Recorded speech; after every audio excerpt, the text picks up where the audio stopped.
Gabe, we of course need to start with this announcement from the Russian government. How is that affecting what you're seeing on the ground there behind you?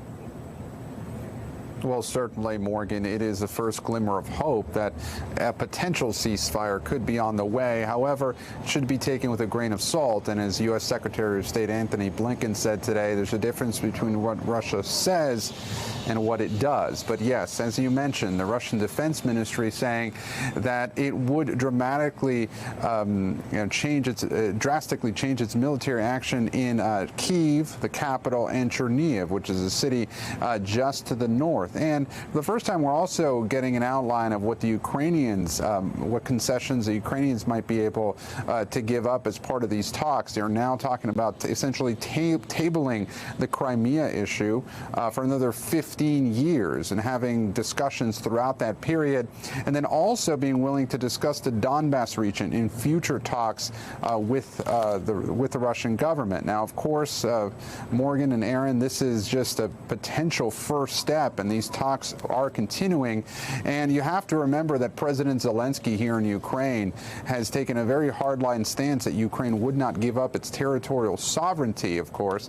But this, again, it got a lot of international headlines when Russia said that it would change its military action in Kyiv and Chernihiv. Of course, this could also be, as many military analysts have pointed out over the last couple of days, Russia has not had very much success, capturing Kyiv, and we're hearing from Ukrainian officials and the mayor of Irpin, a suburb of Kyiv, that Ukrainian forces have been able to take back that suburb. But Morgan and Aaron, fighting continues in the east and, of course, in the south. The city of Mariupol, more than 160,000 residents still there. Today, President Zelensky said that more than 90% of the buildings in that city have been destroyed. Back to you. Gabe, I want to go ahead and bring in our NBC News global security reporter, Dan Luce from D.C. Dan, given this new announcement, I mean, how are both the Russians and Ukrainians shifting their approach in the fight right now? I mean, even as these negotiators are really working towards a ceasefire. What's interesting is how now we're talking about counterattacks by the Ukrainian forces, which I don't think anyone expected a month ago when the invasion started. So you do see the Ukrainians trying to take advantage of opportunities and try to roll back the Russians where they can. And that has happened, as we know, outside of Kyiv, the capital, and in other locations, even in the south and Kherson, where the Russians controlled that city. Now they're struggling to remain in control. And as for the Russians, obviously nothing has gone according to plan at all. But you do see them now focusing a lot of their energy and their forces in the east.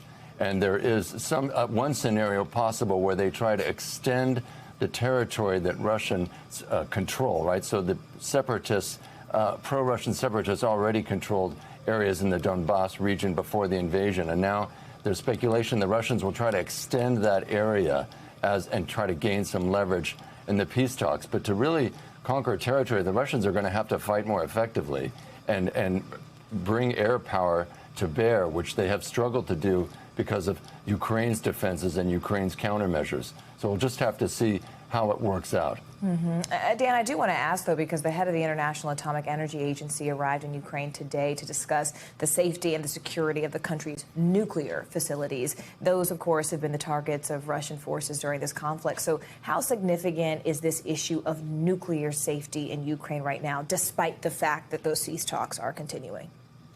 This is a cause of serious concern. I think the IAEA director, Rafael Grossi, feels very strongly that there is an unprecedented danger here. Nuclear power plants are not built to be operated in a war zone or to withstand, artillery or missile strikes. So he's there to try to protect the nuclear power plants in Ukraine and also to ensure the safety of the abandoned nuclear plant Chernobyl, of course, that the Russians now occupy. He's trying to make sure that there is secure power to those nuclear power plants. That's one of his main agenda items. Gentlemen, we appreciate you both. Gabe Gutierrez on the ground in Ukraine, Dan Luce from Washington. Thank you. Thanks for watching our YouTube channel. Follow today's top stories and breaking news by downloading the NBC News app.